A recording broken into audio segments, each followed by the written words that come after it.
Hello and welcome to the economics demo video.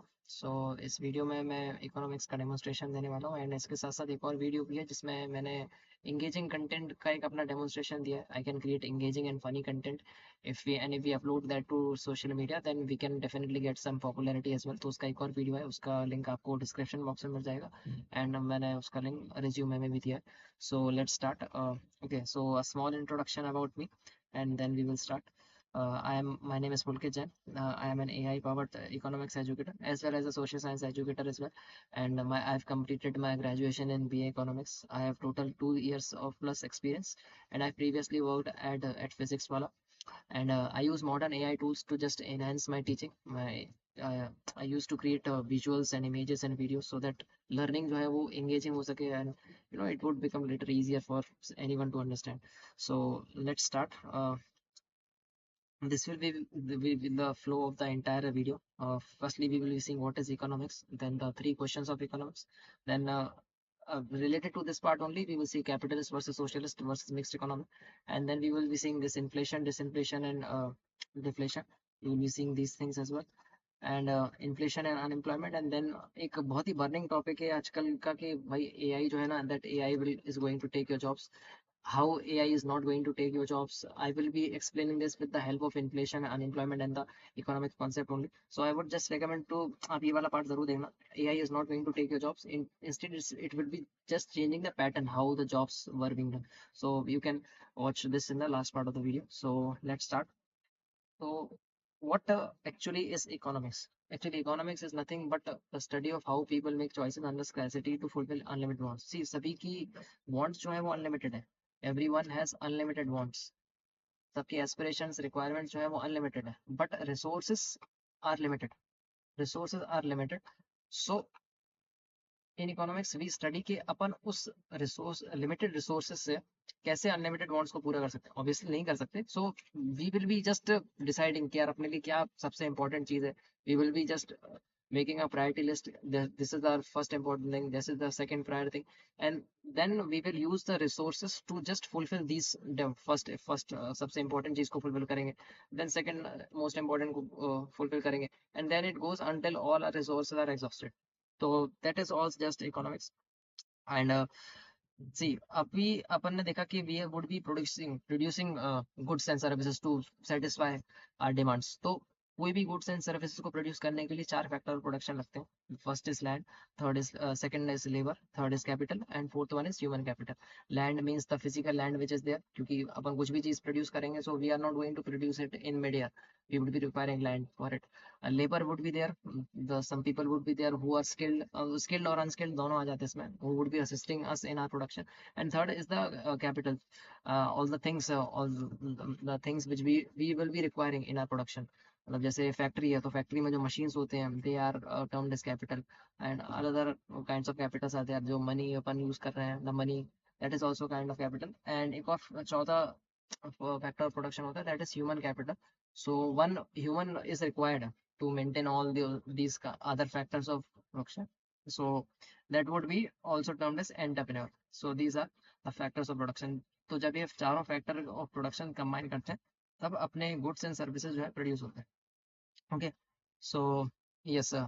अब जब अपन कोई भी चीज प्रोड्यूस कर रहे हैं so three questions generally arise. मतलब अपने अपन ने देखा कि अपने पास में एक लैंड है. We understood that resources are limited. So the land resource which we have that is also limited. अब इसमें अपन एग्रीकल्चर के जो प्रोडक्ट्स जो हैं वो भी बना सकते हैं. अपन जो कार्स, स्टील्स, टेक्सटाइल्स ये भी सब बना सकते हैं. And we can also set an IT office in that same land. तो अपने पास में रिसोर्स एक है बट उससे उसका अपन यूज अलग अलग तरीके से कर सकते हैं. So that is the thing, what to produce. ये क्वेश्चन आता है जब भी अपन कोई चीज प्रोड्यूस कर रहे हैं. So three questions comes. First is what to produce, second one is how to produce. मतलब अपन उस चीज को कैसे प्रोड्यूस करेंगे. अपन ट्रेडिशनल मैनुअल मेथड का इस्तेमाल करेंगे, अपन लेबरर्स का इस्तेमाल करेंगे, अपन लेबरर्स का इस्तेमाल करेंगे, या फिर अपन ज्यादा से ज्यादा मशीन्स का इस्तेमाल करेंगे. So the work done by the labour would be replaced by machine. तो ये दो फैक्टर, ये भी दो तरीके होते हैं जिससे अपन प्रोड्यूस कर सकते हैं. It is also term as labour intensive. इसमें ज्यादा टाइम लगता है and it's the labour cost is high, but इसमें आपको पर्सनलाइज्ड क्वालिटी मिल जाती है and more employment generated. And in the modern and automated इसमें मशीन्स जो है ज़्यादा यूज होती हैं। सो जो भी काम लेबरर के द्वारा किया जाता था we have just replace by machines, तो it is a little fast production as compare to the labourer वाला, the labourer production. And the initial जो एक मशीन को जब आप खरीदते हो तो उसकी इनिशियल कॉस्ट जो है काफ़ी ज़्यादा होती है, but then it gives you services for a long period of time. And standardise quality मतलब इसमें एक ही क्वालिटी का प्रोडक्ट बनता है जनरली। अभी तो आजकल तो मशीन्स कस्टमाइज भी आने लगी, बट जनरली आपको स्टैंडर्ड क्वालिटी का प्रोडक्ट मिलता है। एंड लेस एम्प्लॉयमेंट जनरेटेड मतलब ज़्यादातर लोग जो है इसमें जो है एम्प्लॉयमेंट कम मिलता है, क्योंकि अब जब लोगों के द्वारा काम जो जो लोगों का काम जो है वो मशीन करेगी तो फिर लोगों को रोजगार नहीं मिलेगा। So this is the second question.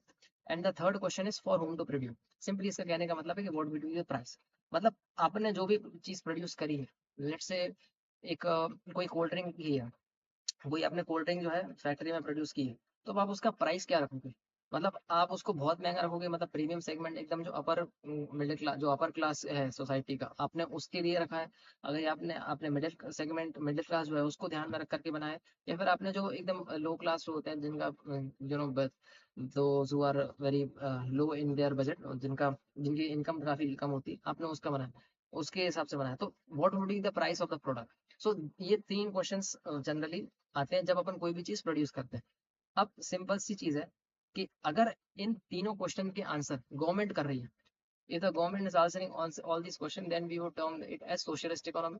If the market forces, what are market forces? I will explain in the next slide. If the market forces, which are demand and supply, अगर वो इन तीनों क्वेश्चंस को answer कर रहा है, then we would say that it is capitalist economy, इसको पूंजीवाद अर्थव्यवस्था भी कहते हैं। And if both socialist and both the government and the market forces, they both are mutually deciding, or they both are mutually answering all these questions, then we would say it has mixed economy। और अपनी India जो है वो mixed economy में आती है। So now we will be seeing what actually are market forces. These are nothing but just demand and supply. Simple से ही कॉन्सेप्ट से ही भाई कोई भी प्रोडक्ट है, कोई भी if the product let's say we take an example of milk. If the milk product is there, अपन एक केस अज्यूम कर लेते हैं, लेट्स से ये एक अपार्टमेंट है, एंड अपार्टमेंट में let's say 100 families are residing है, 100 फैमिलीज आर रिसाइडिंग है, एंड इसी अपार्टमेंट के पास में एक जनरल स्टोर की शॉप है, shop is there of general store. अभी इस शॉप वाले को पता है कि यार इस पूरे अपार्टमेंट में, इस पूरे रीजन में जो 100 फैमिलीज जो है ना, इस पूरे एरिया में इसी की एक शॉप है, कोई और दूसरी शॉप है नहीं। सो अभी मिल्क का जो प्राइस होगा ना, दैट वुड इंक्रीज। एक उसके पीछे का रीजन ये होगा, क्योंकि एक तो मिल्क एक बेसिक कमोडिटी, मतलब इसकी डिमांड तो रहेगी, every family would be requiring this milk. Let's say जो शॉप ओनर जो है, शॉप ये मान लेते हैं मैं उसको, अभी ये जो है मिल्क को दूसरी जगह से 30 रुपीज पर लीटर में खरीदता था। हाइपोथेटिकल नंबर है, मान लेते 30 रुपए का जो है 1 लीटर ये खरीदता था। अभी हुआ क्या कि यार इस शॉप ओनर को ये दिख रहा है कि भाई यार यहाँ पर जो है डिमांड है, because 100 families are there and every word, वो तो मिल्क तो काफी बेसिक कमोडिटी है, तो कोई ना कोई ये खरीदेगा इसे। तो ये क्या करेगा, इसको पता है कि भाई इन लोगों के पास में, इन जो 100 फैमिलीज है, इनके पास में और कोई दूसरा ऑप्शन नहीं है। So what he will do, he will just increase the price. If he is purchasing 30 rupees and market price जो है लेट्स से इसका मार्केट में और दूसरी जगह 35 रुपए का मिल रहा है, he would start setting at 40 और 45 rupees, because he knows, the shop owner knows कि there are no options available for these 100 families. वो मिल्क एक ऐसी चीज है जो उसको खरीदनी पड़ेगी। अभी अपन ये मान के चल रहे हैं कि यहाँ पर जेप्टो वगैरह जो है कुछ है नहीं, वी आर अज्यूमिंग कि इसका कोई कॉम्पिटिटर नहीं है, जेप्टो ब्लिंकिट स्विगी वगैरह कुछ भी नहीं है। अभी अपन ये मान के चल रहा है। अभी होगा क्या, मान लेते हैं कि यहाँ पर एक शॉप ओनर था, एक शॉप ओनर बी जो है, उसने सोचा कि भाई यार यहाँ पर हम अपनी दुकान खोल लेते हैं, क्योंकि यहाँ पर 100 फैमिलीज हैं, अच्छे खासे लोग हैं, तो हमारा यहाँ पे प्रोडक्ट बेच जाए जो है मिल्क जो है वो सेल हो जाएगा। अभी ये पहले 40 या 45 रुपीज से बेच रहा था, बी आ गया ना, तो what he will do, the be will sell its product at around से 37 और 38, वो 38 37 38 पे करेगा। क्यों करेगा वो, क्योंकि ही वांट्स दीज कंज्यूमर्स, वो चाहता है कि उसका मिल्क जो है वो सेल हो, so he would be selling it at a lower price. One more thing, we are assuming that the quality of the milk is same here. अगर क्वालिटी में कॉम्प्रोमाइज होगा तो definitely people will prefer the inflated price, जो महंगा वाला होगा वो इसी को खरीदेंगे, क्योंकि क्वालिटी में कोई कॉम्प्रोमाइज नहीं होता है, मतलब। सो यहाँ पर अपन मान के चलते हैं द क्वालिटी इज सेम है। So the thing is that कि यहाँ पर हुआ क्या कि डिमांड तो इसकी वैसी की वैसी थी, डिमांड 100 फैमिलीज पहले से थी, और 100 फैमिलीज अभी भी है। लेकिन जब बी यहाँ पर आ गया ना, तो what actually happened, the supply increased, the supply increase, demand is one market force and the supply is another market force. So the thing is that when demand is there and supply is there, और जब इनके बीच का gap काफी ज्यादा होता है, when demand supply gap is quite large, मतलब demand काफी ज्यादा है और सप्लाई कम है, तो फिर प्राइस जो है बढ़ जाता है। अभी डिमांड अगर कांस्टेंट है और सप्लाई थोड़ी सी जो है इंक्रीज अगर हो गई, if the supply is increase, जैसे कि यहाँ पर इस केस में होता, बी वाला जब आ गया ना, तो he just increase the supply of the milk. Actually one thing is there, that the consumer which is there, the consumer जो है वो डिमांड क्रिएट करता है, he creates the demand, demand create करता है। और जो सप्लाई जो प्रोड्यूसर है, यहाँ पर वैसे वो प्रोड्यूसर तो नहीं कहलाएगा क्योंकि he is not directly producing it, he is we can say is just providing the service, because वो मिल्क को जो सेल कर रहा है। So we can say that कि यहाँ वो इस कैटेगरी में आ सकता है, बट वो प्रोड्यूसर नहीं है एग्जैक्टली। बट प्रोड्यूसर जो है that satisfy the demand, satisfy the demand या फुलफिल द डिमांड, अपन ऐसे कह सकते हैं। जो शॉप ओनर जो थे ना, they are actually just supplying the milk. So ये सप्लायर है, the milk owners which are there, the shop owners which are there, they are supply, and the 100 families which are there, they are creating the demand. So the point which I was saying कि जब demand है, मतलब demand तो मान लेते हैं वैसे की वैसे, द डिमांड इज कांस्टेंट, अभी अपन यहाँ पर ये मान के चल रहा है, and if the supply is increase, so the price comes into control. अभी होगा क्या कि just because the B wants that, यार मेरे जो मिल्क जो है ना, that the milk should also be sold. So वो इन कंज्यूमर्स को अपनी तरफ अट्रैक्ट करने के लिए what he would be doing, he would be selling it at a lower price. Obviously वो 30 रुपए से तो नीचे मैंने सेल नहीं करेगा, क्योंकि इसमें तो उसका ही नुकसान होगा। लेकिन वो जो यहाँ पर जो एज जो प्राइस ऑफर कर रहा था, उससे कम में ऑफर करेगा, ताकि इसके जो जो कंज्यूमर्स जो है, जो 100 फैमिलीज जो है ना, ये इसका मिल्क परचेज करें। So this is these are actually what market forces are there. So demand, it is created by the consumer, and the producer which is there, that supplies the demand, that satisfy the demand. So simple सा logic है कि जब demand ज्यादा होती है तो price जब बढ़ जाता है, और जब डिमांड कम होती है तो प्राइस कम में आ जाता है। और डिमांड सप्लाई के बीच का जो गैप जो है ना, that actually determines the price. Demand ज्यादा है और सप्लाई कम है, तो प्राइस बहुत ज्यादा होगा। सप्लाई अगर बहुत ही ज्यादा है और डिमांड अगर बहुत ही कम है, तो फिर जो प्राइस जो है वो कम होता है काफी ज्यादा। ओके, सो द प्राइस बढ़ती है तो डिमांड जो है घटती है, that is also one thing. अगर प्राइस अगर इंक्रीज हो जाती है, बहुत ज्यादा प्राइस अगर इंक्रीज हो जाती है, so demand also gets decrease, क्योंकि फिर लोग it just gets beyond the purchasing power of the people. वो महंगी चीज को ज्यादा कोई प्रेफर नहीं करता, so demand also gets decrease. So okay, price घटती है, so demand gets increase. See, the price is getting decrease, सस्ती चीज जो है ना, उसकी डिमांड ऑब्वियसली ज्यादा होगी, provided the quality is same है। सो दस onion, if onion is 20 rupees के जी, देन घर की आंटी खुश, मतलब जब जनरली खुश हो जाते लोग, भाई ज्यादा खरीदी होगी। और ऑनियन अगर महंगा होता है, मतलब लोग कम खरीदी करेंगे, बजट जो है टाइट है। देखो, okay, so these are all things which we generally see for the supply side. If the petrol prices are more, then the refineries would be very happy that they would be earning more profit अगर ज्यादा price होगा। wheat price कम तो किसान upset, जो seller है अगर वो, मतलब उसका अगर प्राइस अगर कम होगा, जैसे the product which is being sold by the seller, if that price is quite less, then the seller would be upset. So supply जो है घट जाएगी। So these are all market forces. अब the thing is that if the market forces, मतलब economy में कितनी demand है, कितनी सप्लाई है, उसके अकॉर्डिंग अगर अपने आप ही सब चीजें, प्राइस जो है डिसाइड हो रहा है, कैसे प्रोड्यूस करना है और क्या प्रोड्यूस करना है, वो सब चीजें अगर मार्केट फोर्सेस डिसाइड कर रहे हैं, then we would say it is a capitalist economy. मतलब मार्केट फोर्सेस कैसे डिसाइड करेंगे भाई, जिस प्रोडक्ट की डिमांड होगी, ऑटोमेटिकली लैंड जो है, जो अपन ने एग्जांपल लिया था, अपन ने एग्जांपल लैंड का लिया, so land would be utilise for the production of that thing, जिस प्रोडक्ट की डिमांड है। और कैसे प्रोड्यूस करना है, मतलब the private companies which are there, private ownership are there, they run for profit motive. So they see that के किस चीज में ज्यादा प्रॉफिट है। मतलब अगर वेजेस, अगर लेबरर को वेजेस देना इंडस्ट्रियलिस्ट के लिए अगर महंगा पड़ रहा है, तो फिर वो लेबरर्स को हायर नहीं करेगा, वो मशीन को परचेस करेगा। So these are also kind of market forces, and if they are answering all the question, that we would say it is a capitalist economy. But अपना इंडिया का जो case जो है, that is a mixed economy. Government and the private ownership, the market forces which are there, they mutually decide कि what to produce, how to produce, and for whom to produce। price जो है they mutually decide. So that's why we called it as a mixed economy. अब now we would be seeing another important term of economics, that is inflation. See, actually यहाँ पर अपन ने एक चीज देखी थी कि अगर प्राइस जो है बहुत कम है तो घर की आंटी खुश हो जाती।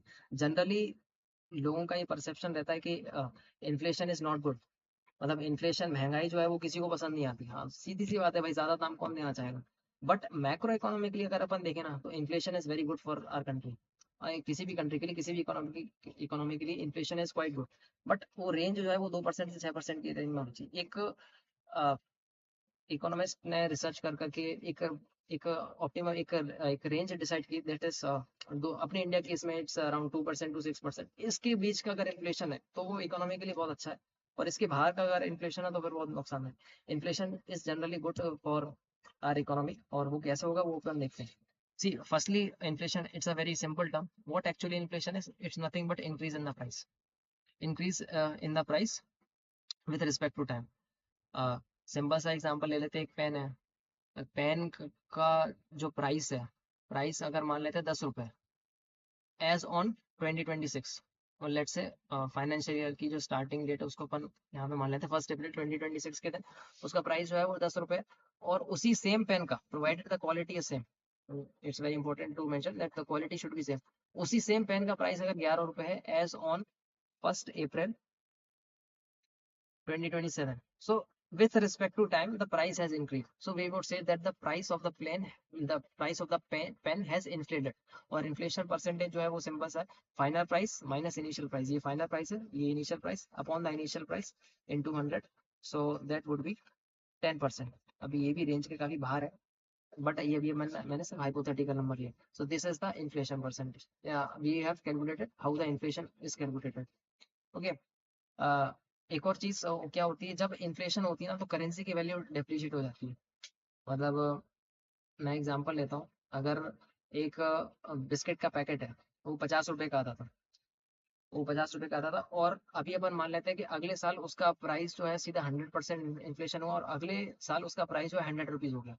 तो अब आप देखो, पहले आपकी जेब में जो 50 रुपए का जो नोट जो था, वो 50 रुपए की वैल्यू जो थी वो एक बिस्किट के पैकेट की थी। लेकिन अब जब इसका प्राइस बढ़ गया ना, तो अब उसी सेम 50 रुपए की जो 50 रुपए की जो वैल्यू जो है वो आधा बिस्किट का पैकेट है।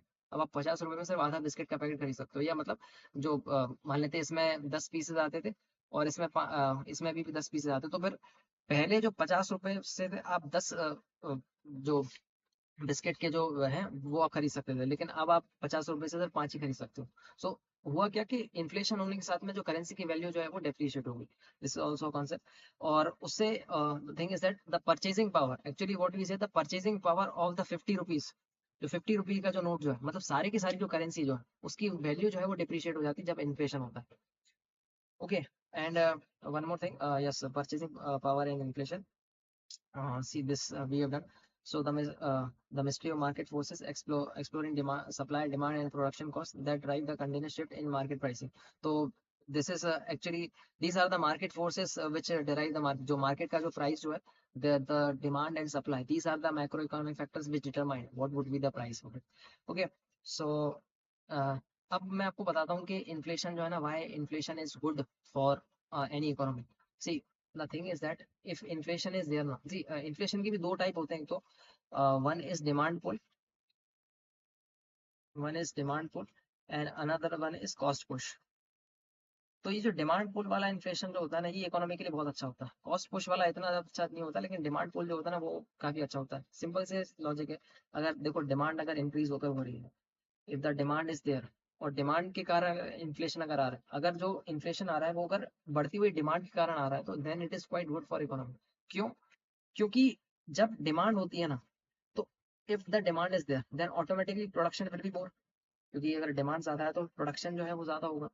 प्रोडक्शन ज्यादा होगा तो फिर ज्यादा लोगों को एम्प्लॉयमेंट मिलेगा, क्योंकि जो इंडस्ट्रियलिस्ट है, जो मैन्युफैक्चरर है, वो तो ये चाहेगा कि भाई उसकी ज्यादा से ज्यादा यूनिट्स जो है सेल हो। क्योंकि अगर मान लेते हैं उसको एक यूनिट पर, लेट से उसको एक यूनिट पे मान लेते हैं 10 रुपए का प्रॉफिट हो रहा है, अगर उसने 100 यूनिट्स अगर प्रोड्यूस कर दी, 100 यूनिट्स अगर सेल कर दी, तो उसका प्रॉफिट तो 1000 रुपये हो जाएगा। अगर उसने 500 यूनिट्स अगर सेल कर दी तो उसका प्रॉफिट 5000 हो जाएगा। तो वो तो चाहेगा कि उसकी ज्यादा से ज्यादा यूनिट्स जो है वो सेल हो, तो प्रोडक्शन जो है बढ़ेगा। अब प्रोडक्शन बढ़ेगा तो फिर वो ज्यादा लोगों को जो है रोजगार देगा, तो ज्यादा लोगों को एम्प्लॉयमेंट मिलेगा। फिर ये जिन लोगों को एम्प्लॉयमेंट मिला है, ये इकोनॉमी में दूसरी डिमांड क्रिएट करेंगे। जब भाई के कोई जैसे कोई लेबरर है, उसको रोजगार मिल गया, तो फिर अब वो उसकी जेब में जब पैसा आ जाएगा तो फिर वो अपने बच्चों की फीस जो है वो भरेगा, स्कूल की फीस भरेगा, या मोबाइल का रिचार्ज कराना होगा, या और भी जो भी डेली में यूज वाली चीज है जो वो डिमांड क्रिएट करे।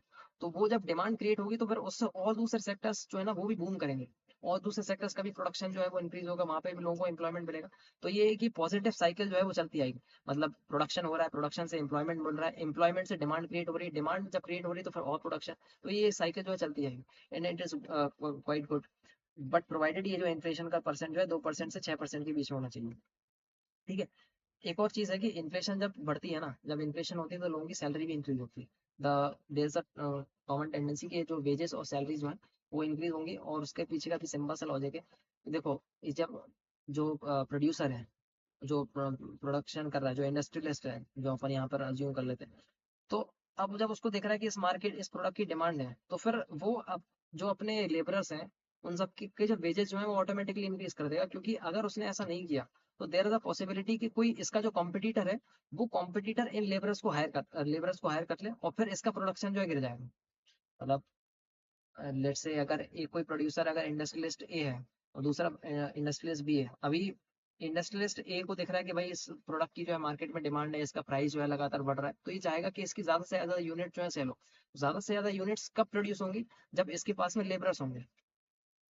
अब अगर इसने लेबरर्स की प्राइस अगर नहीं बढ़ाई, और बी ने कहा कि भाई, बी ने इसके सारे लेबरर्स से कहा कि भाई तुम हमारे पास में आ जाओ, हम तुमको अच्छा खासा जो है सैलरी देंगे, तो सारे के सारे लेबरर्स इसको छोड़ करके इसके पास में चले आएंगे, तो इसका तो नुकसान हो जाएगा, क्योंकि जब सारे लेबरर्स इसके पास में रहेंगे नहीं तो ये प्रोड्यूस कैसे करेगा? तो ये इसकी एक जनरल टेंडेंसी है कि कोई भी जो इंडस्ट्रियलिस्ट है, कोई भी जो प्रोड्यूसर है, जब उसका जो रेवेन्यू बढ़ता है, उसको देख रहा है कि भाई उसके प्रोडक्ट जो है ज्यादा सेल हो रहा है, तो फिर वो अपने लेबरर्स की जो है जो वेज जो है बढ़ा देता है। और ये कॉमन फिनोमेना है, जब भी इन्फ्लेशन होता है ना, तो देयर इज अ टेंडेंसी कि जो लेबरर्स हैं, या जो स्किल्ड लेबरर्स हैं, अनस्किल्ड लेबरर्स हैं, जो भी लोग जो वर्किंग फोर्स है, जो वर्क फोर्स है, जो लेबर फोर्स जो है, उसके वेजेस जो है इंक्रीज हो जाते हैं, और ज़्यादा प्रोडक्शन होता है, तो फिर जीडीपी जो है उसको भी बूस्ट मिलता है।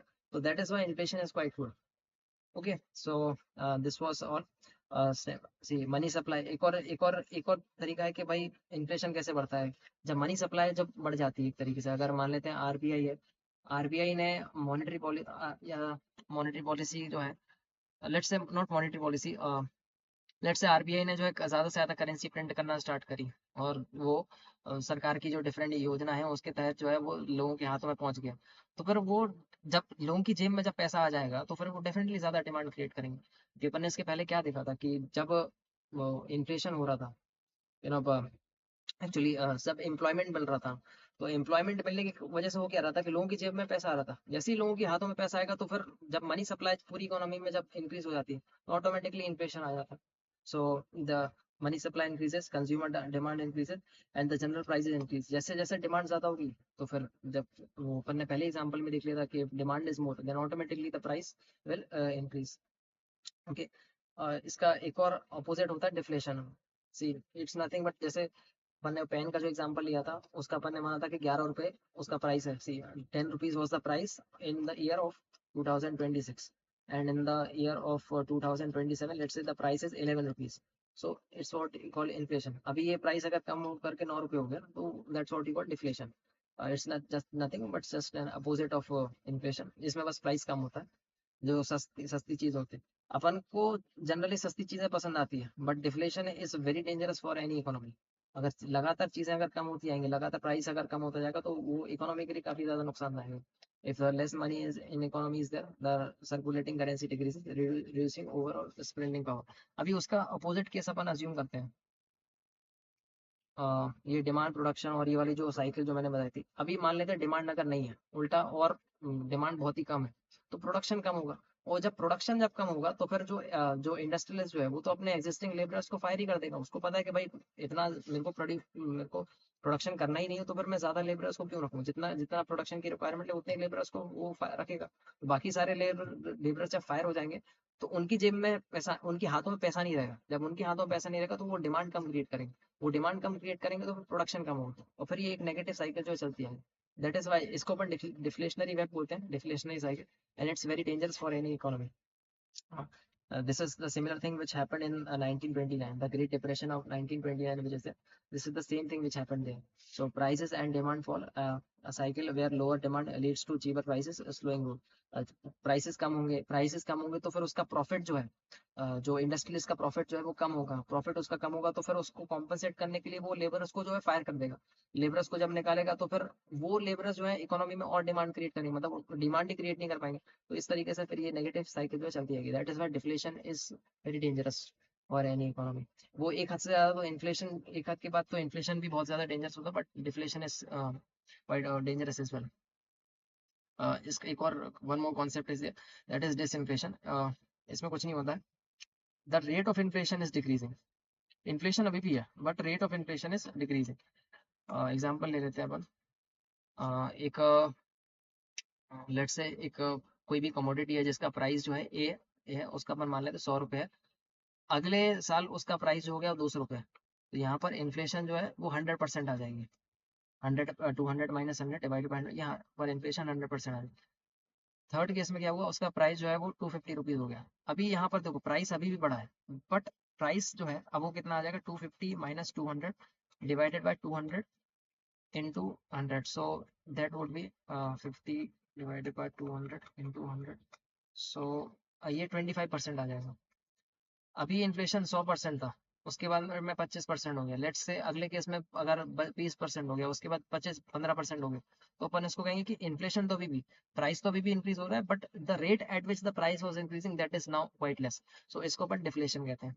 सो these are the some of the basics. और yes, one more concept is also there, unemployment and economy.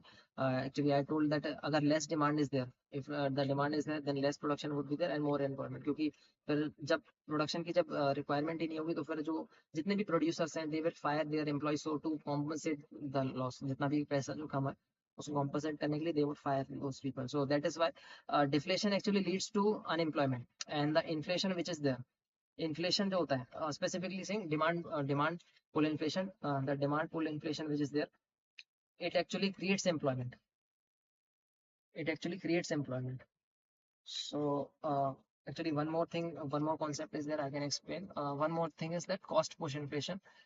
इसमें कुछ नहीं होता है, इसमें जो फैक्टर कॉस्ट जो है प्रोडक्ट की वो बढ़ जाती है. मार्केट प्राइस का ही फॉर्मूला होता है, market price is equal two factor cost plus indirect taxes minus subsidy. तो जब ये इनडायरेक्ट टैक्सेस जो होते हैं या फैक्टर कॉस्ट जो होता है, जब ये बढ़ जाता है, मतलब अभी प्राइस जो है वो इंक्रीज हुआ है, वो इसलिए नहीं हुआ क्योंकि उसकी डिमांड ज्यादा है, वो इसलिए हुआ है क्योंकि जो इंडस्ट्रीज का जो फैक्टर कॉस्ट जो था वो इंक्रीज हो गया. अगर टैक्सेस अगर सरकार ने बढ़ा दी तो फिर डेफिनेटली उसका प्राइस बढ़ जाएगा. तो इसको अपन कहते हैं cost push inflation. Okay. Okay, now we will be discussing a very important part, that why AI is not going to take your job. See, जो अपन ने इन्फ्लेशन और जो अपन ने एम्प्लॉयमेंट का जो कॉन्सेप्ट समझा, उसी को ही एग्जांपल लेते हैं अपन. सी, AI is not going to take the job. That is how we will see. Let's say अपन एक एग्जांपल लेते हैं. एक एग्जांपल है अपना, एक इकोनॉमी है अपनी. उस इकोनॉमी में एक है भाई अपना सॉफ्टवेयर इंजीनियर. ठीक है, वो किसी सॉफ्टवेयर प्राइवेट लिमिटेड नाम की कंपनी में काम करता है. सॉफ्टवेयर प्राइवेट लिमिटेड नाम की कंपनी में वो काम करता है. ठीक है, वो उसका नाम अपन रख लेते हैं रवि. जस्ट फॉर सिंपलिसिटी अपन मान लेते हैं उसका नाम है रवि. और वो एक घर में किराए से पे रहता है, और जो उसके जो लैंड ओनर है उनका उसका नाम है रोहन. ठीक है, ये जो रवि जो है, इसके ये यहाँ पर सॉफ्टवेयर कंपनी में काम करता है, और इसके दो बच्चे हैं. He has 2 children, let's say. इसके दो बच्चे हैं, and both of the children study in one institute. एक कोचिंग इंस्टीट्यूट में जो है इसके दोनों बच्चे जो है पढ़ाई करते हैं. And the software company in which this Ravi is working, that company, the software private limited, is providing the software to this coaching institute. ठीक है, अब मान लेते हैं कि AI आया, AI has come, and now what actually happened कि जो प्राइवेट कंपनी, इसने सोचा कि भाई AI आ गया तो हम इस रवि को जो है फायर कर देते हैं, अब AI जो है हमारे लिए सॉफ्टवेयर बनाएगा. लेट्स सी, अगर ऐसा हो जाता है, if he is fired, then Ravi will not be able to pay the rent to this Rohan. अभी जो रेंट रोहन को मिल रहा था ना रवि के द्वारा, इसी रेंट से वो अपने इन दोनों बच्चों की फीस भर पा रहा था, तभी जाकर के कोचिंग इंस्टीट्यूट में पढ़ाई कर रहा था। अभी ये थोड़ा हाइपोथेटिकल है, मैं बहुत ही सिंपल एग्जांपल ले रहा हूँ, रियलिटी में इतना सिंपल नहीं होता है, बट जो होता है वो इससे सिमिलर ही है। हुआ क्या कि ये जो सॉफ्टवेयर प्राइवेट लिमिटेड वाली कंपनी है, इसने रवि को फायर किया। तो रवि ने सोचा कि भाई अब मेरे पास में जॉब नहीं है, अपन अपना घर यहाँ पे अपन को नहीं रहना, इस शहर में नहीं रहना, अपन अपने घर चलते हैं। तो इसने कहा कि भाई मकान मालिक से बोला भाई मैं घर खाली कर रहा हूँ। इसका रेंट आना बंद हो गया। अब इसका रेंट आना बंद हो रहा है, तो रोहन ने भी कहा कि भाई मैं भी अपने बच्चों को नहीं पढ़ाने वाला उसमें, अपने बच्चे जो है घर पे पढ़ाई करेंगे आराम से, लेकिन ये कोचिंग इंस्टीट्यूट में नहीं पढ़ाने, क्योंकि मेरे पास में इतना पैसा नहीं है कि मैं इसकी फीस दे सकूँ। अब आप सोचो, ये सॉफ्टवेयर प्राइवेट लिमिटेड वाली कंपनी है, इसका तो एक तरीके से नुकसान ही हुआ ना, क्योंकि अब अभी मान ले, हाँ देखो, ये जो कोचिंग इंस्टीट्यूट जो था, इस कोचिंग इंस्टीट्यूट ने भी भाई फिर इस कंपनी से कह दिया भाई हमको तुम्हारा सॉफ्टवेयर नहीं चाहिए, क्योंकि अब हमारे पास में ज्यादा एडमिशन नहीं हो रहे हैं, अब हमारे बच्चे जो हैं वो सब जा रहे हैं, वो सब घर पे पढ़ाई कर रहे हैं, तो हमको तुम्हारे सॉफ्टवेयर की जरूरत नहीं पड़ेगी, हम भी जो है ब्लैक बोर्ड में पढ़ाई करेंगे। हम भी जो है अपना जो ट्रेडिशनल जो ब्लैक बोर्ड वगैरह होता था उस पर पढ़ाई करेंगे। इसकी कोई जरूरत नहीं। अभी आप सोचो कि इस चीज की स्टार्टिंग कहाँ से हुई थी। सॉफ्टवेयर प्राइवेट लिमिटेड वाली कंपनी थी, उसने एम्प्लॉय को फायर किया। इसने जो है डिमांड क्रिएट करी, इसने डिमांड जो है, जो जो डिमांड क्रिएट कर रहा था पहले, अब वो डिमांड नहीं रही। इस एज अ रिजल्ट इसका उसका असर इस पे भी पड़ा। इसने भी कहा कि भाई मैं अपने बच्चों को नहीं पढ़ाने वाला हूँ। और हुआ क्या कि इसका जो एक क्लाइंट जो था, ये जो कोचिंग वाले जो थे, वो एक तरीके से सॉफ्टवेयर प्राइवेट लिमिटेड कंपनी का क्लाइंट था, उसका क्लाइंट कम हो गया। अभी दिस एग्जांपल जस्ट इलस्ट्रेट्स कि अगर सभी के सभी लोग अगर अनएम्प्लॉयड अगर हो गए, तो ये जो बड़ी बड़ी कंपनीज जिन्होंने एआई को अडॉप्ट कर करके लोगों को फायर किया है, वो सर्विसेज किसको देंगे अपनी। अगर सभी के सभी अगर बेरोजगार अगर हो गए, if all people becomes unemployed, तो व्हाट आप ये जो कंपनीज हैं, ये कितना ही अच्छा प्रोडक्ट क्यों ना प्रोड्यूस कर लें, वॉट एवर, कितना ही मतलब कितना ही गुड चीप क्वालिटी का प्रोडक्ट क्यों ना प्रोड्यूस कर लें, उसके पास उनके जो कंज्यूमर जो होंगे उनके पास में पैसा ही नहीं होगा टू परचेज दैट प्रोडक्ट। मैं एक और एग्जांपल लेता हूँ, let's say when I was previously working, let's say मेरी एग्जांपल जो थी, I used to earn around 40K। Let's say अपन मान लेते हैं कि this was my salary which was there when I was not working ना, I was not creating any sort of demand. जब मेरे पास में जेब में पैसा है, then I used to order the food from Swiggy. मैं स्विगी से ऑर्डर करता था, मैं ऑफिस जो है ऊबर से जाया करता था, मेरे को घर आना था तो मैं इंडिगो की फ्लाइट जो है वो लेता था। जब मेरे पास में पैसा आया तो फिर मैंने अमेजोन का प्राइम वीडियो का सब्सक्रिप्शन ले लिया, और प्राइम अमेजोन से मैं बहुत सारी चीजें जो है परचेज करता था। अभी मैं ये सारी चीजें क्यों कर पा रहा था? Because I had the money in my hand. अपर सारे के सारे लोग, मतलब अभी आप सोचो, जैसे मेरी एक और एस्पिरेशन है, मेरी मेरी एक और एस्पिरेशन है कि I want to purchase a car, but right now I am not earning this much कि मैं कार परचेज कर सकूं। मैं मेरी जो Hyundai की जो कार जो है, मैं Hyundai की कार जो है परचेज करना चाहता हूँ। अब आप Hyundai कंपनी की पर्सपेक्टिव से इस चीज को सोचो, क्या Hyundai की कंपनी चाहेगी कि मैं और बेरोजगार हो जाऊं? अरे Hyundai की कंपनी तो चाहती है कि भाई मेरे पास में ज्यादा से ज्यादा पैसा हो ताकि मैं उनकी कार परचेज कर सकूं। तो similarly this is the thing, see one concept is same, that the producer of services, a producer of goods and services is also the consumer of another kinds of goods and services। एक producer जो है, for example I was producing the services, I was giving the teaching services, so I was a producer, but at the same time I was also the consumer. मैं Swiggy की services को consume करता था, मैं उबर, Amazon, Indigo, इनकी services को consume करता था। अभी मेरी जेब में पैसा था, इसलिए ये सारी कंपनीज की मैं सर्विसेज को अफोर्ड कर पा रहा। अभी अगर मान लेते हैं अगर मैं अनएम्प्लॉयड हो गया, तो डेफिनेटली इतने बड़े बड़े जाइंट्स के ऊपर कोई फर्क नहीं पड़ने वाला, क्योंकि मैं बहुत मतलब कोई मेरे ऊपर डिपेंडेंट नहीं इतनी बड़ी बड़ी कंपनीज। बट लेट्स अज्यूम कि एक बार में 10 के या 12,000 लोग जो है, 12,000 लोग जो है एक बार में अनएम्प्लॉयड हो गए, तो ये सारी की सारी बड़ी कंपनीज के ऊपर बहुत बड़ा इम्पैक्ट पड़ेगा, क्योंकि ये सारे के सारे लोग जो इनके पास में पहले रोजगार था, वो इनकी डिमांड क्रिएट करते थे। They the 12,000 people which were there, जो भी अपन ने एग्जांपल लिया, स्पेसिफिकली मैं ओरेकल की बात कर रहा हूँ कि ओरेकल का जो है ले ऑफ हुआ है पिछले मंथ ही, 12,000 लोगों को जो उसने फायर किया था। द थिंग इज दैट कि अब the 12,000 people which have been laid off, they will not be able to create the demand। पहले ये लोग डिमांड क्रिएट कर रहे थे, तो अब जब डिमांड क्रिएट नहीं करेंगे ये लोग, तो ऑटोमेटिकली इनके रेवेन्यू पर नेगेटिवली इम्पैक्ट पड़ेगा। This is the thing. बात ये कि अभी अपन एक कैपिटलिस्ट इकोनॉमी में, मतलब it's not a capitalist economy, we are in mixed economy. So the companies actually want कि एम्प्लॉयमेंट जो है वो क्रिएट हो। The companies and the market forces will create the employment. वो एआई से रिलेटेड डिफरेंट जॉब्स जो है ना, वो ऑटोमेटिकली क्रिएट होंगी से, क्योंकि अगर जॉब्स अगर क्रिएट नहीं हुए, किसी के पास में पैसा ही नहीं होगा, तो ये गूगल, माइक्रोसॉफ्ट, अमेजोन, ये कितनी शानदार क्वालिटी की सर्विसेज क्यों ना दे दें, उनके प्रोडक्ट और उनके सर्विसेज को कोई परचेज ही नहीं कर पाएगा। तो ऑटोमेटिकली जो बड़ी बड़ी कंपनीज जो है, जिन कंपनीज ने एआई का इस्तेमाल कर करके एम्प्लॉयज को फायर किया था, वही कंपनीज ऑटोमेटिकली कोलैप्स कर जाएंगी, क्योंकि उनके कंज्यूमर के पास में पैसा नहीं होगा। See why the Google, Microsoft, amazon, why these are big giants? No doubt they are giving some high quality goods and services, but the another point is that जो उनके कंज्यूमर्स हैं, उनकी कंज्यूमर्स की जेब में पैसा है। अगर उनके कंज्यूमर्स की जेब में पैसा ही नहीं होगा, तो ये कितनी ही बड़ी शानदार सर्विसेज क्यों ना दे। No one would be able to purchase the goods and services offered by these giant companies. So the when employment is given ना, जब एम्प्लॉयमेंट होता है तभी डिमांड क्रिएट होती है। जब आपने एम्प्लॉयमेंट दिया, जब उसको पैसा मिलेगा, तभी वो डिमांड क्रिएट कर पाएगा। और जब डिमांड क्रिएट होगी, तभी कंपनी जो है सर्वाइव कर पाएंगे। So demand is very important for the survival of any company, not just a big giants. सभी की कंपनी के सर्वाइवल के लिए employment is very much important. लोगों की जेब में रोजगार होना पड़ेगा, लोगों के पास में रोजगार होना पड़ेगा, उनकी जेब में पैसा होना पड़ेगा, तभी वो इनके गुड्स एंड सर्विसेज को परचेज कर पाएंगे। So in future what is going to actually happen, just the type of jobs, जो जॉब्स का जो टाइप है, वो चेंज होने वाला है। The kind of work which was done, वो जो है चेंज हो जाएगा। मतलब AI is going to take, AI will be performing some task, but the C I analyse data, you make decision. तो he will also be doing work, different kinds of employments would be given, different kinds of jobs would be there. और नई नई jobs आ रही हैं, but हकीकत में अपन उनके बारे में इतना सुनते नहीं। AI consultation, AI automation, AI marketer, और डिफरेंट डिफरेंट काइंड की और भी जॉब्स जो है क्रिएट हो रही हैं, but the thing is that अपन उनके बारे में इतना सुनते नहीं। We just think that AI के कारण ले ऑफ हो रहा है, so AI is very bad. But ऐसा हो नहीं सकता, ये कभी पॉसिबल ही नहीं है कि सारे के सारे लोग बेरोजगार हो जाएं, क्योंकि सारे के सारे बेरोजगार हो जाएंगे तो जिन कंपनीज ने एआई को अडॉप्ट करने के बाद एम्प्लॉयज को फायर किया था, वो कंपनी सर्विसेज किसको देंगे, बिकॉज उनके कंज्यूमर के जेब में तो पैसे ही नहीं है ना। So this is not going to take place. AI in future, more jobs would be created, नई जॉब्स क्रिएट हो भी रही हैं, and the market will also determine also create more kind of jobs on its own. But जो basic work जो है वो AI will be doing. See what actually be happening, just the kind of the work, मतलब जो the kind of work which was earlier used to be done, that is going to be changed. For example, let's say if any social science teacher is there, let's say my job is there, मैं social science teacher हूँ या economics teacher हूँ, तो in future मेरा काम सिर्फ पढ़ाने का नहीं रहेगा।